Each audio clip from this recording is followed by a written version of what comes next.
Hello, this is Jill from WebGirl Enterprises, and this is the Winnipeg Freelancers broadcast on Ustream and WebGirl TV. Today is Friday, March 11th, and I'm going to be talking to Danielle McGaw, who is a Manitoba freelance writer who has been highly interested in social media before it actually had the name social media. I don't know when the name social media came out, but Danielle's been doing her stuff online, writing and blogging and connecting with others and social networking for 7 years now.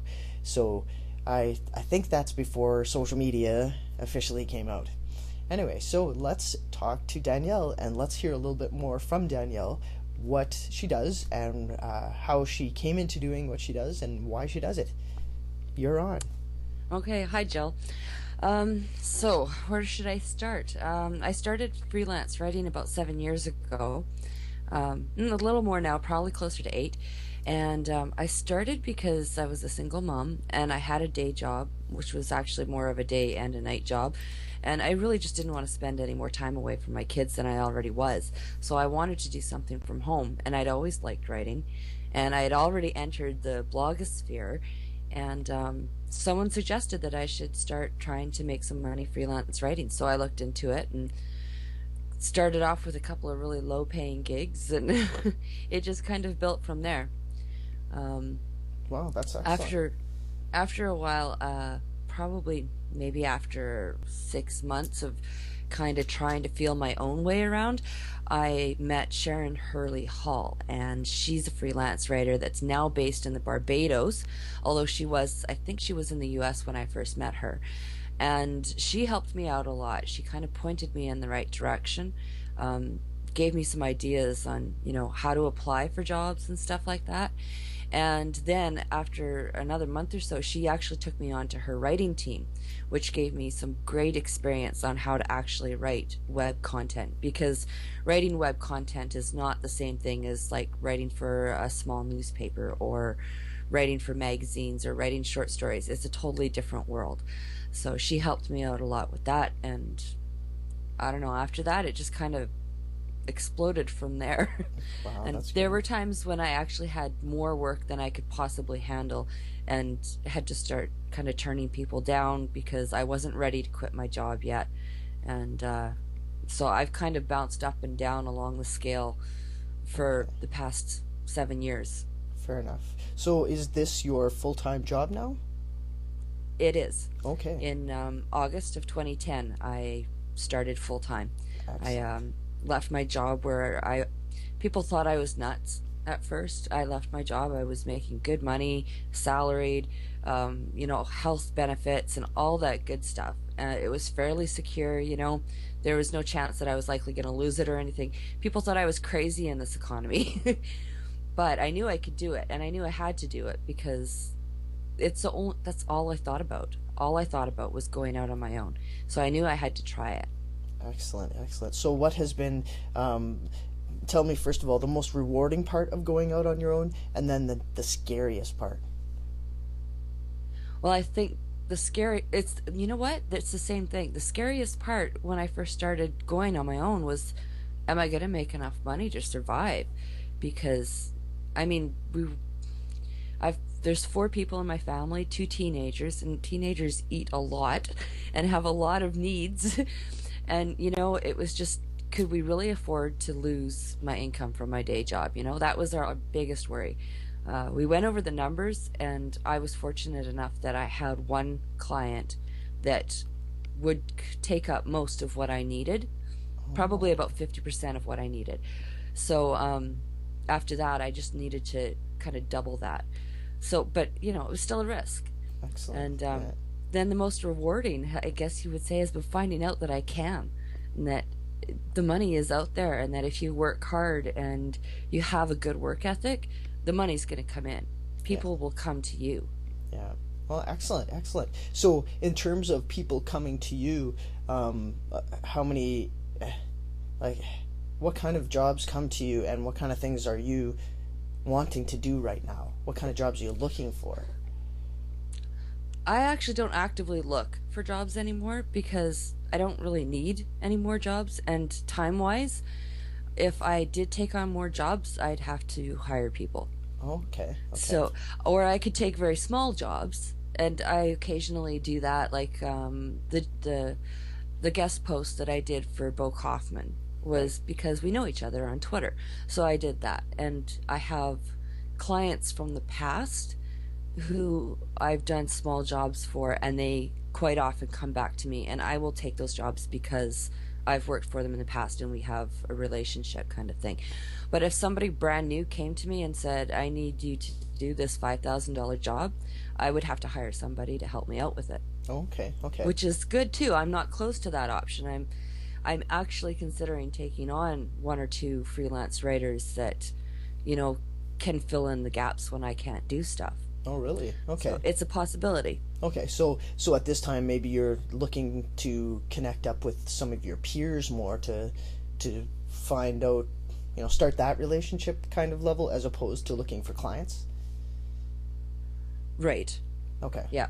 Because until I know that I've got the backup, I wouldn't go out looking for clients. But if somebody came to me and said, I've got this job and I know that you can do it and I trust you, I would make sure Fair that I enough. had people on my team that could work with me to do a project like that. Right, right. So that once you're connected to a client, you're not going to leave them high and dry and say, "Oh, sorry, I'm too busy." Exactly. Okay, okay. Exactly. So do you find that your current clients bring you enough consistent stuff, or do you have to create the structure that encourages them to need you consistently? Do you know what I mean? I have had to work on that a little bit to build some consistency. One of my main clients, so I have no problem with, are the job is laid out flat. Like I know what I'm doing every month. We do a report every week kind of thing. We meet up once or twice a month and discuss, where we want to move on and stuff like that. So that one is probably one of the biggest ones I have. I have another fairly large client that is in Toronto, and I actually know her from when I was working at another company. Oh, And okay. hers is a little bit less consistent, but what we've done is we've worked out a plan so that we have a 90-day contract. So every 90 days, I put in a contract for the amount that I think that I will have, the amount of work we think we will have over a period of time. Okay. So it's a little bit harder because it is only every 90 days that we get paid for it. Right, right. But but it Okay. does work out very well too, in that they can give me two jobs in a week or three jobs in a week or no jobs in a week, and that check is still going to come in those 3 months. Right, right. Fair So enough. that works out very good for us. And I say for us because in that with that client, I do actually have a couple people working with me. So Oh, okay. Excellent. So then where have you actually found the majority of your clients come from these days? um I'd have to say that the majority of my clients do come from my networking efforts, and not necessarily one specific kind of networking, but both live in-person networking and online networking. Okay. So, um, Have you the had one, very many just straight uh, blind contacts where you've never seen the name before and they message you some way saying, "Hey, I'd like to talk to you about, you know, doing freelance writing," something like that? I've Huh. had a couple like that, yeah, Where do they but come they're from? Like, usually smaller. because I've Um, had some, like, personally for recently I my stuff. had I've had. one that came Go from, ahead. Go. sorry, recently I had one that came from my portfolio site. Oh, okay. So where I host my portfolio that has like my resume and samples and all that kind of stuff on it. Um, and then I have had people approach me too from forums.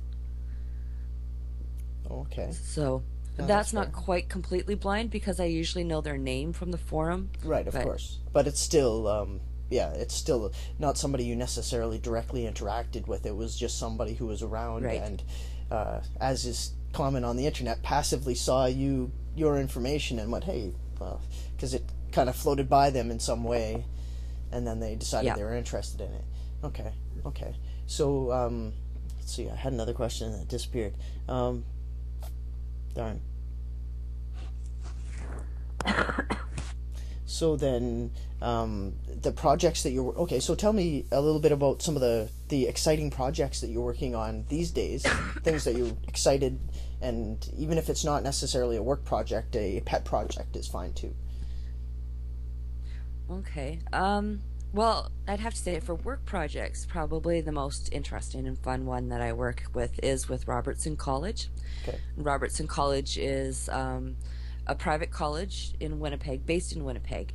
They also have colleges in Calgary, Brandon, and also in places like they have a couple colleges in Africa and all around the world. So they're building and they're getting huge. Um, and what I do for them is I used to work for them.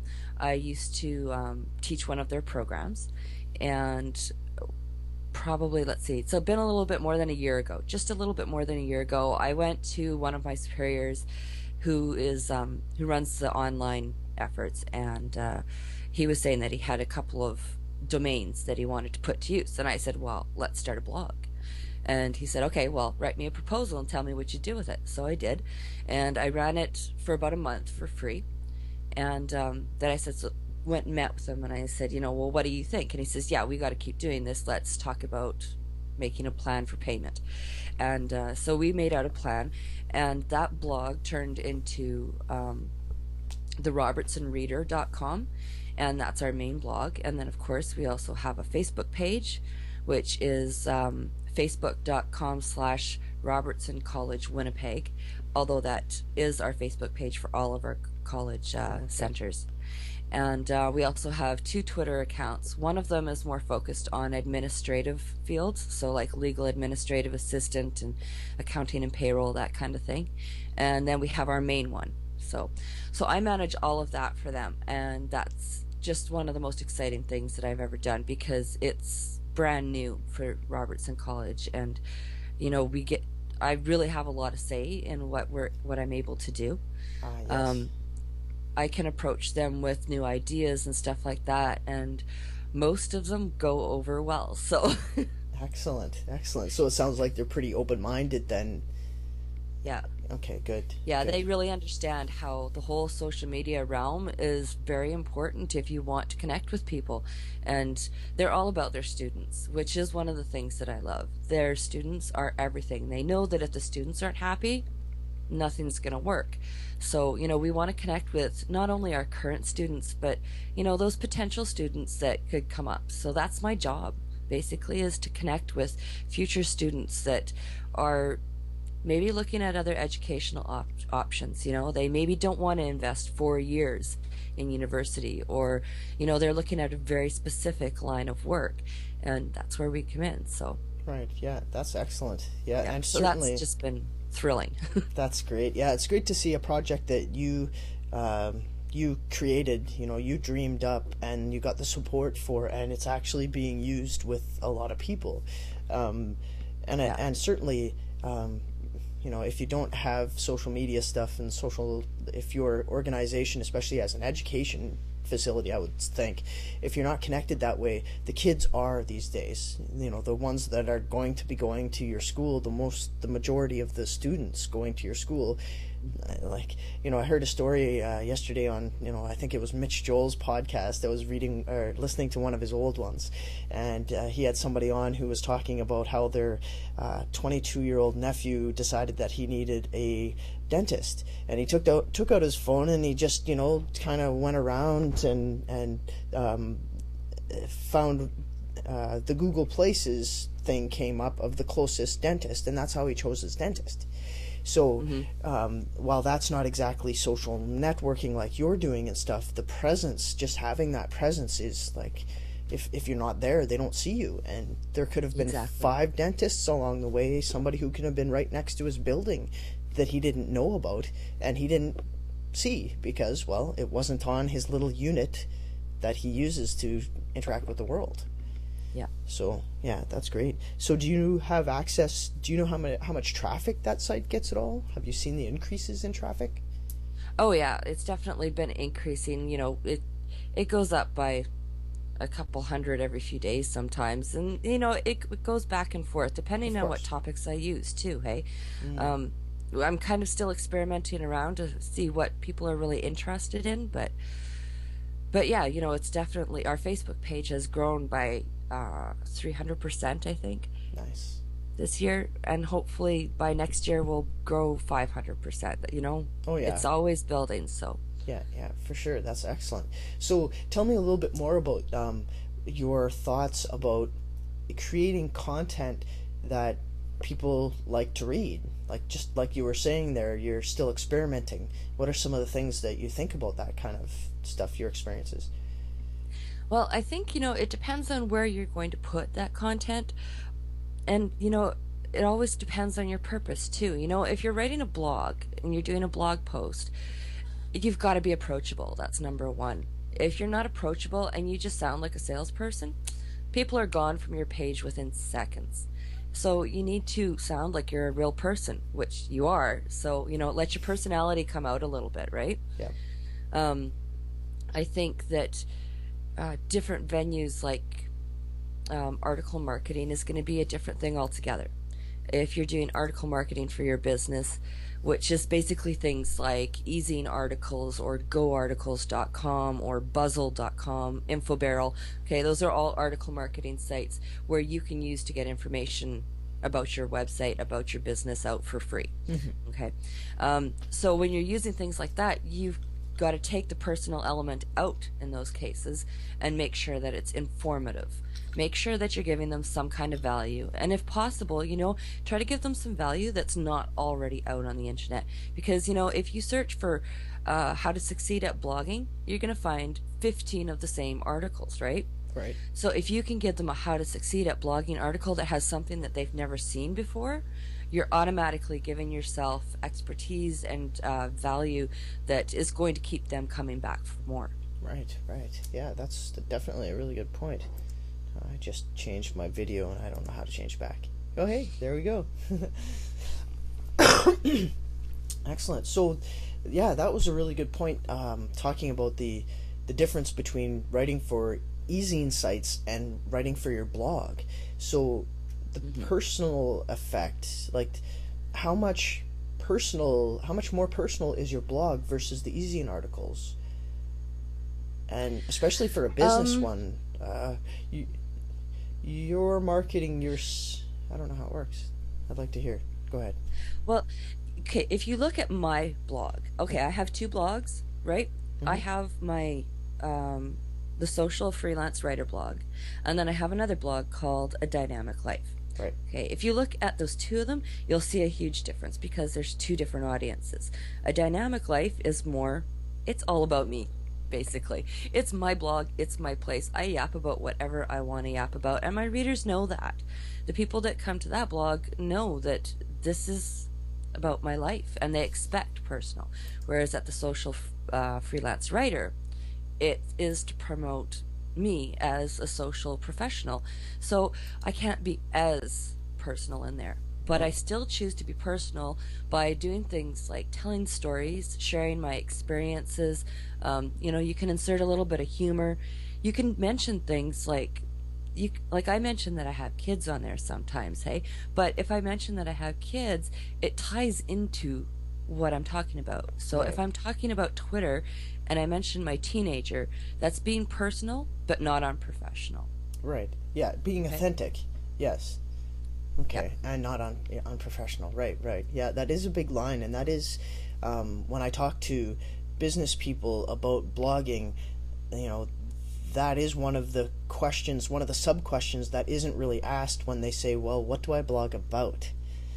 Right? Because they're afraid, well, am I supposed to talk like I'm the company? Am I supposed to talk like I'm me? But so if you could give a little bit of advice to somebody who's new, like they're writing some of their own business blog content, they're not necessarily a freelance writer, they're maybe looking around to consider hiring one, but they're not at that point yet.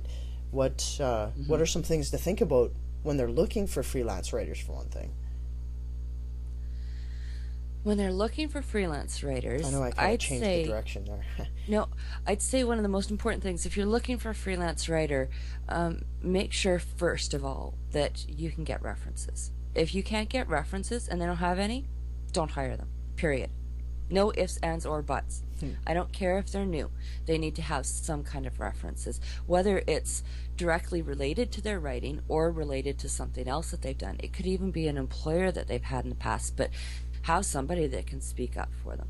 Right. Okay. Second thing is actually do see their samples, and not just one sample. Ask for like 3 or 4, because you want to see a variety of work. So it's a good idea to, see what kind of blog posts they write, see what kind of articles they've written for article marketing sites. Ask to see a how-to article so that you can get a feel for their voice. And then finally, give them a test assignment. Don't hire somebody to write 500 blog posts for you when you don't know what kind of work they can do for you. Set up something with 3, maybe 4 blog posts or something like that, and make sure that they understand, yes, this is a test assignment, but I will be paid, because they shouldn't write for free, ever. Right, nobody should ever have to write for free. Right. Bartering is another thing. Like, if you're a business person, you barter your skills, then that's completely different. But yeah, that's fine. Yeah. But do get, those test assignments for them, and see if they can pick up your voice. Because if they can't pick up your voice or the feel of your blog, then they're not the right match for you. Okay. So what kind of example test assignment would you suggest? What's a good example? Well, I would have them write a couple of blog posts, at least 2, maybe 3 or 4 for me. And let them see something that's already existing. Let them see your blog, if that's what it's for. If it's for your blog, let them see it and let them get to know your business a little bit, and then tell them you need to be able to pick up the voice and the feel of it. These are some of the things that I think are important, and then let them go with it. And if they can't pick it up from that, then they're probably not your best match. Okay.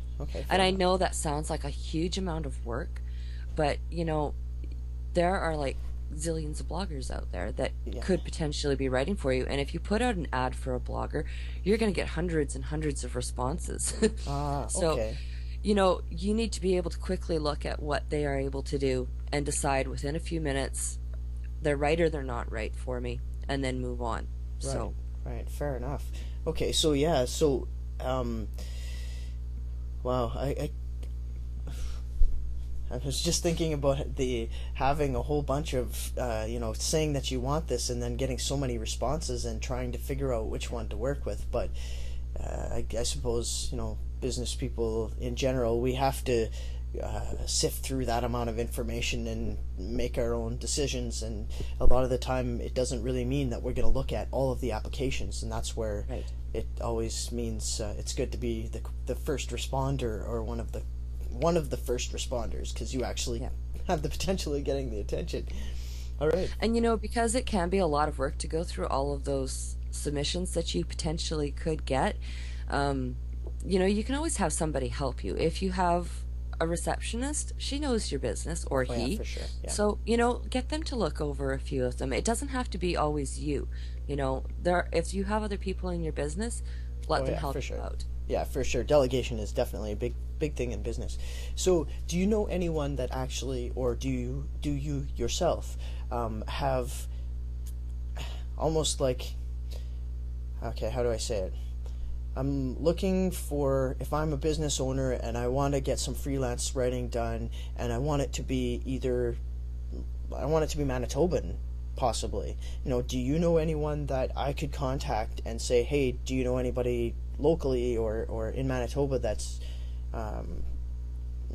in your downline that you could point me toward, instead of just putting it out to the general internet and getting, India and Pakistan and the States and Barbados and everyone responding to it? You know what? I actually don't know any other freelance writers in Manitoba. Oh, Not really? one. Okay. Not a single one. I'm sure there are some. So here's a shout out. Think of any. We need a central contact with someone who's got a good downline of freelance writers who we could direct people to, that you could then direct them out to the right freelance writer, and I'll see if I can get some response to that. But I do actually know like several other freelance writers in Canada that are quite often looking for work. So, I mean, that's always a possibility. And like I said, I could certainly find people to work under me if I needed to. Fair enough. Another good thing I was going to say, though, that, if you want to completely avoid that whole putting the ad out thing, is, well, once again, networking. Yeah. Talk to other people that other businesses are doing blogs, they're doing article marketing, they have writers, and ask them for referrals. Get referrals, because if you can find another company that has somebody that they're willing to refer to you, then you can almost be 100% sure that they're going to be good. Yeah. You know, for so sure. Word of mouth is one of to the ask other strongest. people. Yeah. Okay. Certainly. That's good. That's excellent. All right. So let's see. Do you have any? Tell me about some of your upcoming projects. Is there anything upcoming that you're looking forward to, or is potentially on the horizon for you? Well, I am actually working on something. This is just starting, but do you know what private label rights are? No. No? How about you tell Okay. me? Private label rights are digital goods, usually, that are available to be used several times over by multiple people. Okay. So it could be a video or an audio file, or, in this case, written content. Okay. So, when you buy private label rights, you're not the only one that's buying it, but you can do whatever you want with it. So if, say you've bought a private label rights article pack of 10 articles, Right. you can take those articles and slap them up on your blog just as they are. Oh, okay. Or you can modify them by doing things like adding your own introduction and closing. You can run them through an article spinner, which is not always my top recommendation because most of them kind of suck. You can have somebody rewrite them, and rewriting costs a lot less than an actual writer. Of course, yeah. Or you can rewrite in your own words too. So there's lots of things that you can do with that. And that's one of the things that I am working on, is opening my own PLR content store. Excellent. Yeah, Wow. I'm really excited about it. I've been coming up with ideas and all sorts of stuff. And I mean, that is one of the best ways, for instance, if you want to make money blogging online and you can't write worth beans, PLR content can make like a huge difference for you. Wow, okay. So do you have anything up on your blog currently that's talking about the fact that you're going to be doing this? Is there anywhere I can send people? Not yet. Okay. Yeah, but I will make sure that you know about it when it opens up. I want to make sure that I have a fair amount of content available first. Yep. And once I start doing that, I will start probably another site specifically for that. Although I will mention, of course, my blogs, because what else are they there for, right? Yes. But yes. yeah, it'll be a separate space. It'll be a brand new space, and I will make sure to have things on there that explain what you can do with article or PLR articles and blog posts and stuff. And it won't just be blog posts either. It's going to be stuff like ebooks that you can sell. Nice. It's going to be stuff like reports that you can give away for free with your email list. It's going to be stuff like autoresponders. So if you have somebody, say you've got name a type of business. Painting. Okay, you've got a painting business, right? And you want an email list, but you got to find a way to get people there, and you got to have something to deliver to them.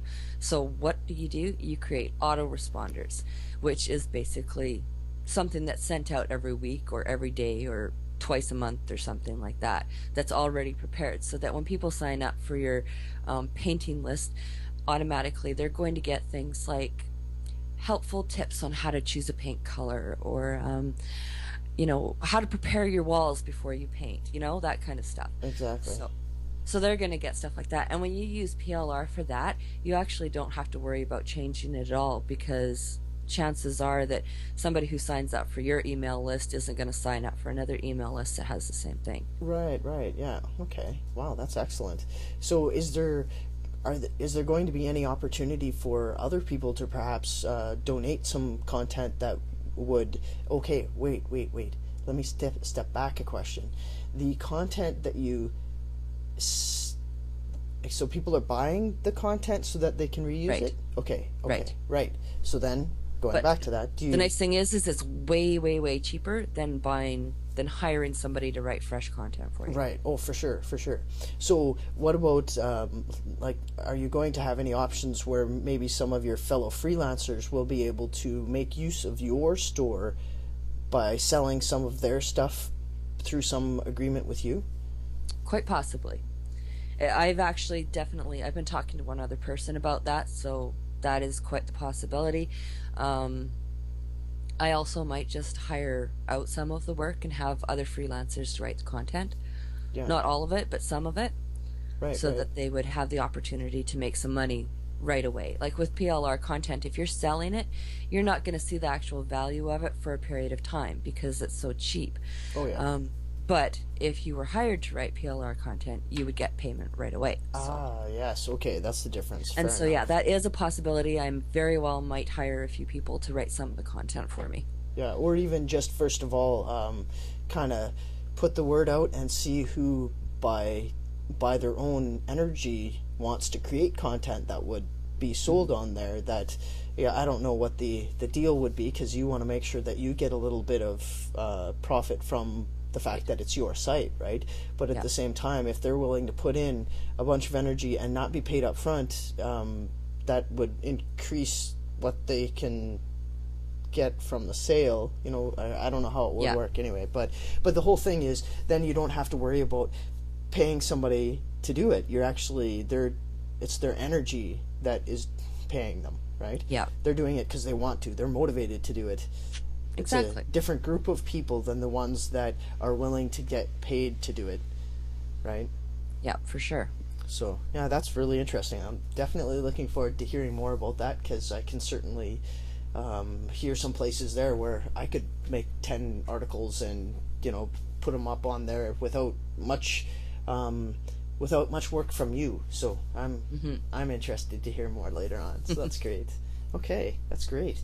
So in terms of, so we had kind of already talked about the fact that you're not really looking for more clients right now, because you're pretty stocked there. Although you would help people if they came to you. You know, you'd be able to figure something out. You're looking more for connecting with peers and stuff right now. A little bit of both. Okay. You know, like, I mean, while I don't physically go out and look for new clients, if a new client comes to me, I'm certainly not going to turn them away if they have something, you know, if it can be mutually beneficial to us. Right. And so in that line, though, yes, I am interested in connecting with other freelance writers always, especially if they are skilled.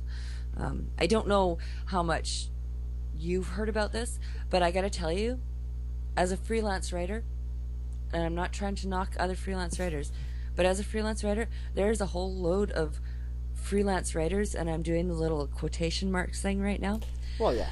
That are so incredibly flaky, and it's really hard. I think it's very difficult for clients to figure out who's flaky and who's the real deal, you know?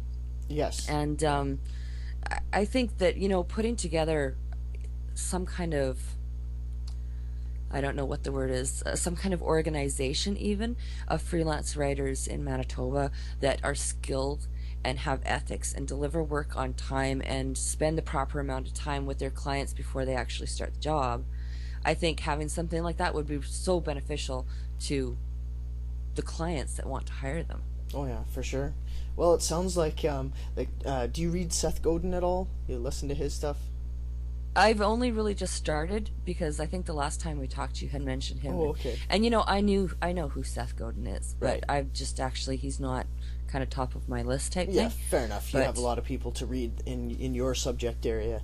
Yeah. The whole thing, the main thing that I pick up from him is step forward and lead a tribe. We need more leaders. We need more people that are going to do exactly what you said. Form these groups, find the people, become the connection point.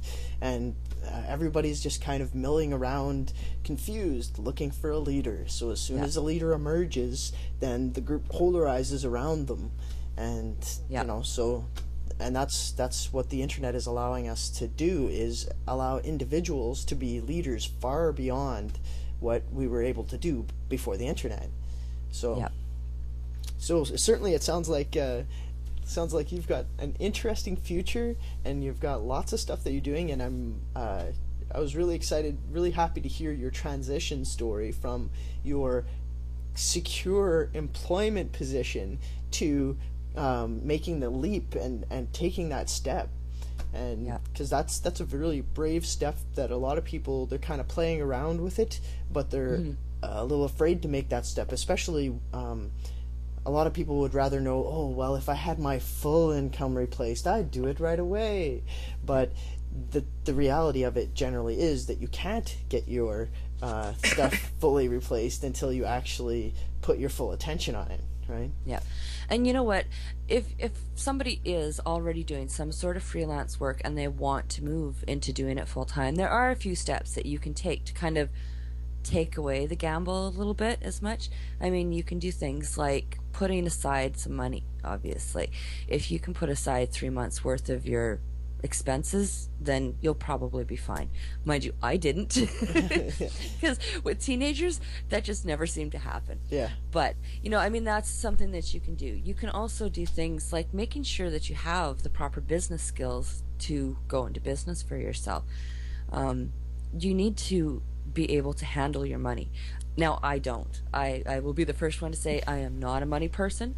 I don't like thinking about money unless I'm spending it. But my husband is very good with money, and he always makes sure that I don't spend more than I make. Right, as long as you have experts around you. That's another thing with business people. Exactly. We can't learn everything, so we have to know when we have to turn to other people and ask for help. Exactly. So, my husband is my money man. But, you might have somebody else in your life that you could do some kind of bartering with, Maybe you have a friend who's great at accounting and great at managing money and that you can really trust, obviously. But, if you have somebody else that can help you with that, you can barter with them. You can babysit their kids one night a week or something. Or, if they need your freelance writing services or whatever freelancing you do, maybe you can help them out that way. So, that's definitely something to look into before you do go full time. Yeah, for sure. And making the partnerships, I'm finding, is really important, because I can't. Yes. I'm finding that some of the people that I'm networking with and who are they're not competitive to me because we do completely different things in the same sphere. But when they talk to people that are more toward what I do, they happily send them over to me. So that's referrals that I would never have seen before without that networking. So that really is quite important. Quite important. Important to have friends. Yep, exactly. Excellent. Okay, well, so let's see. This is where the interview starts to fall down, because I'm not sure how to close it. Is there anything else that you'd like to let us know about that's coming up? Or how about this? How can people get a hold of you if they would like to get a hold of you? Where can they find you online? Well, the easiest way is to go to my website, because if you can remember my name, you can remember my website. So it's DanielleMcGaw.com.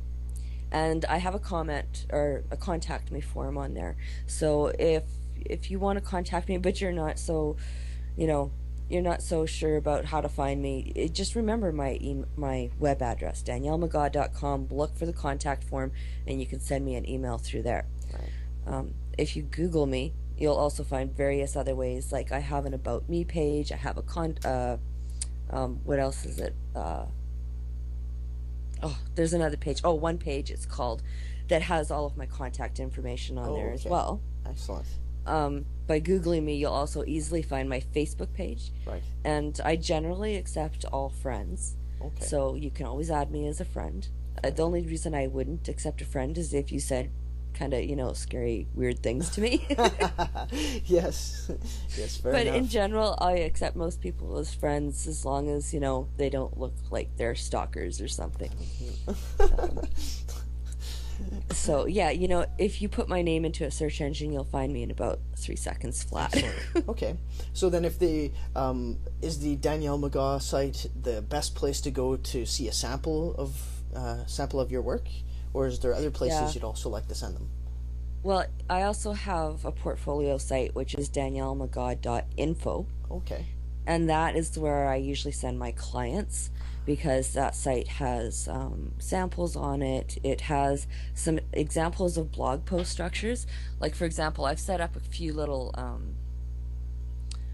packages that people can use. I know that a lot of businesses, they want a blog, and they know it's important, but they're really not quite sure what they should be doing. They don't know how to set it up. They don't know how to set up WordPress or anything, all that kind of stuff. So if you go to daniellemcgaw.info and then click on services, right at the top you'll see blogging, and obviously that's one of my services. And then underneath that section there's a little white box with a down arrow, and if you click on that, it'll give you several blog packages that you can choose from. Okay. For instance, the most basic would be setting up a blog on a free host of your choice. So that would be Blogger or WordPress. And I would set it up and create 5 pages, and I would give them 1 hour of tutorial, usually online, probably in most cases, and kind of show them how to get around on that site. Right, okay. Okay, so that one's only $85. And then we've got a Basic Plus, which is on their own domain. They get a little bit more, 5 posts and 2 pages, plus they get that tutorial.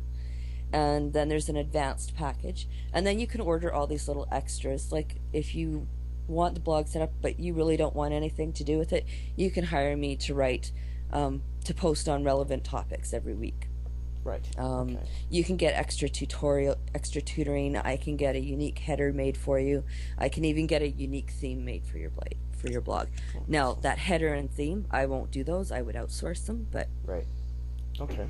So the theme work, you work with Thesis, right? yeah. Okay. So I do love my Thesis. yes. Actually, I know other people who also love Thesis, and one of the things that we're running into right now is we'd like to basically, people already have blog or websites set up. They already have a design. It's already a nice design. We didn't do it though, and all we have is the like a screenshot basically to be able to cut into pieces and then put into the template for Thesis to make it look the same. So we're able to do that. It's just one of those things that it would be really nice if we could find somebody else that was also able to do that whenever there's a little bit too much of it to do for us. So do you know, like, who does your maybe we should talk about that later. Is that something you do yourself, or is somebody else chop that stuff up for you, or is that even how you do it? On my daniellemcgaw.com site? Yeah. Like I did all the specifications on there myself. It wasn't anything extremely special though. Like, I had a header made because I don't have the software to do a really nice crisp header, and the header has to be nice and crisp. So I did have the header made. Oh, okay. But the little box you see for the sign up for my email form, I made that one myself using PowerPoint. Oh, okay. Excellent. So, and then everything else is I just tweaked what was inside, and so, like, I don't really know anything. Okay. I don't really know much about, like, coding and stuff like that, so I would never even dare to go in there and play around. Yeah, and I don't do it myself, so I was just kind of inquiring as a side, because I know that you use Thesis, and I don't know of a lot of other developers who actually, local anyway, who actually use Thesis. So maybe that's another thing that I'm inquiring out to the rest of the world about here. One person you might want to talk to, her name is Jill Chongva. Okay. And her last name is Chongva. Okay. And she is a WordPress specialist. Oh, okay. She knows WordPress in and out and up and down and all over the place. And I would be willing to bet that she probably knows a fair amount about Thesis. Oh, okay. Fair enough. Okay. I haven't talked to her in a long time, but I wouldn't be surprised at all if she knew how to use it. Yeah, fair enough. I'm just kind of inquiring from the side, because it's not really something I'm worried about too much, because I'm not a designer, and I'll let the designers worry about that stuff. I'm more of the content person as well. So yeah, but I was just curious, since you mentioned you work with Thesis. So Yeah, I do love it though, because I think that one of the most important things, if you are going to have a blog, whether it's a company blog, a personal blog, whatever, you need to make sure that you have a decent design. Don't be going out there and getting those sad little free WordPress things, because not only are some of them hideously ugly, but a lot of them have code in it that is going to really mess up your blog. It's going to mess up your HTML formats and your CSS and stuff like that, and it could be attracting all sorts of viruses and stuff.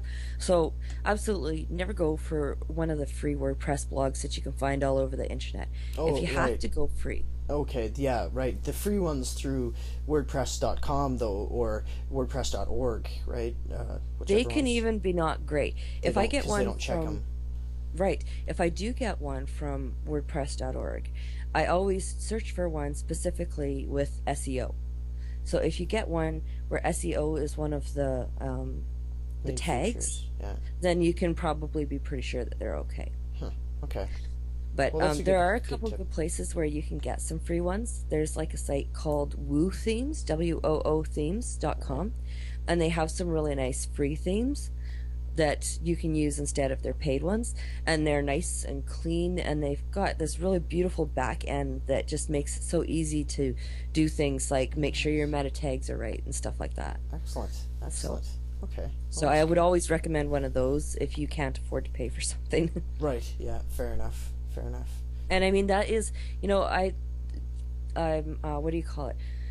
Thesis is not the first paid one I've done. I did also buy the blog package theme set from Elegant Themes, which is a really nice option as well, because it's cheap, lasts the whole year, and you can use whatever you want. Okay. But before that, I mean, for probably the first 6 years I was online, I used nothing but free, until somebody said, your blog's really messed up. It's no wonder it's not getting much traffic. Oh dear, yeah. So did you notice an improvement in traffic once you switched to Thesis? Well, my first experience, actually, I didn't switch. Before I switched to Thesis, somebody taught me how to do some tweaks in the HTML that would make sure that your meta tags and your titles and your H1 tags and all that were good. Right. And after I did that on that blog, that helped a lot. Traffic went insane. Wow. Went nuts. And I mean, I do absolutely nothing with that blog anymore. It's really just sitting there with posts rotating kind of thing. But money is still coming in from it. And I get probably about 800 hits a day for a blog I do nothing on. Nice. Yeah, that is one of the definite benefits. It's there, and it's there forever until you take it down, right? And it gets page one rank for 3 of its search terms. So, nice. With my DanielleMcGaw.com blog, when I bought Thesis, traffic did increase. So. Okay, well, that's good to know. Certainly, search engine optimization is important, but especially with all the changes going on with Google, where they're introducing locale into your search results and stuff like that, it helps put yourself above people who are near you and stuff like that. But it's the Google's really trying to buckle down or cut down on the number of spam sites and stuff that is not real quality, right? So the things that used to have high ranking because they were search engine optimized and had links from irrelevant places, that kind of optimization isn't important. It's going to get you in trouble. Keeping it optimized is good, but it's still not, you still have to have the good content. You still have to have a fair amount of content. How much content does that blog that you say doesn't get that you don't do any work on anymore, how much content do you have? How many blog posts do you figure? It probably has about, I think it's got about 8 pages and about 200 posts. Yeah. And the posts certainly help to have lots of content on there. Lots of long tail searches and stuff like that to draw people in. Yeah, that's excellent. And I got to be honest, I know SEO is important, but on my blogs, I've only focused on SEO to a very small extent, because I think that there's been a lot of argument lately about how content is not king anymore, because SEO is more important. Oh, yeah. Well, I still believe that content is king, and I think that's going to come back even more than ever, because if you don't have good content on your blog, doesn't matter what you do with SEO, search engines, well, especially Google, is going to give you a good slap upside the head, right? And if you don't have good content in your blog, it doesn't matter if you bring in 500 or 5,000 unique hits a day. people aren't going to sit there and read it if it's junk, Right, right? but I So, think there's a lot of sites, like actually one site I had was a gaming site for RuneScape, and it was years ago. And I found that when I put in terms about RuneScape hacks, RuneScape cheats, even though I wasn't writing about that, people would come to the site and land there for those things and not find what they wanted, but they'd find the ads, and I would make money off of them. So the fact that I didn't necessarily have quality content, but the or quality content that they wanted, right? It was the wrong content. They landed, they went, this isn't what I want, but hey, that ad is great. That rewarded me for putting up stuff that was not, that would attract people that aren't going to stay, purposely aren't going to stay. They're going to click on my ad and leave. But I get money for that, and I want to attract them for that because, hey, I get paid for that. So that's, they're not trying to keep you there. They're trying to get you there so that you'll click on an ad. exactly. And leave. But yeah, but I certainly agree. I don't put a lot of effort into SEO myself. I'll do more, linking from other places, right? And keyword things that I'm doing. But on individual posts, I find it takes a lot of time to optimize things. And by the time you've spent the time writing it out and getting the thought out cohesively, it's like, I gotta go do some other work now. Yeah. So there are definitely, so then out of that, what would you say for search engine optimization? What do you do? What is important to do versus not do? I would say that probably the most important thing is to make it as natural as possible. So for example, when you're writing your blog post, the old school way of thought was to make sure that, you mention your keyword phrase X amount of times, blah, blah, blah. I don't do that. I write my blog post and I make sure I look afterwards, and I might replace a keyword phrase here and there, kind of thing, that I know that is going to be good, but I won't rewrite the whole content just to be optimized for those keywords. I still use tags. A lot of people say it doesn't matter, but I think they do. So I still use tags because I think it identifies what your blog post is about. Yeah.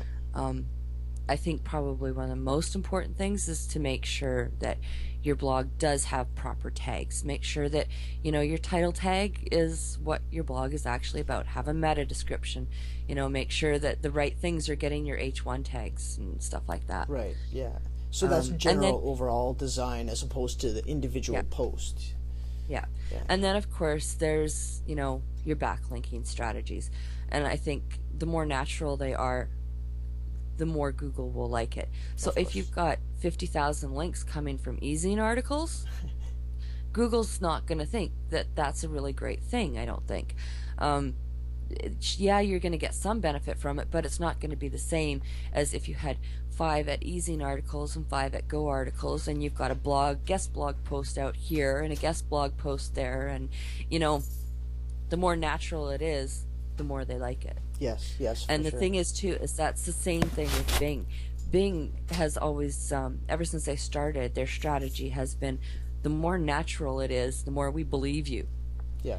So if you do things naturally and it comes across as being real and genuine, then it's going to have more weight. And if you go out there and post up 100 articles on e-zine article and Go articles and stuff like that, if you focus just on that, it's not going to hold as much weight. Yeah, fair enough.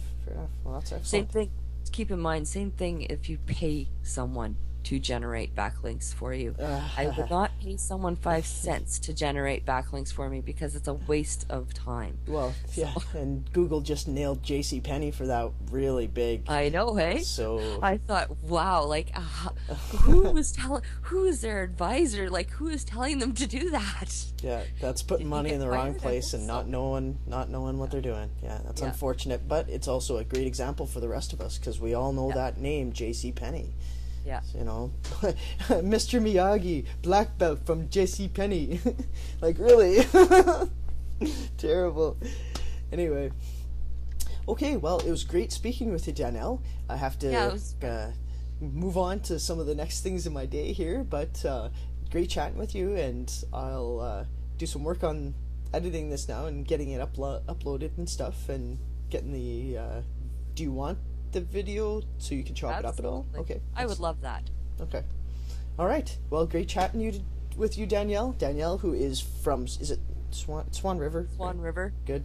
I'm not a default Manitoban. I'm an Ontarian who has been implanted here, so I'm still learning all the community names. This is from Swan River, Manitoba.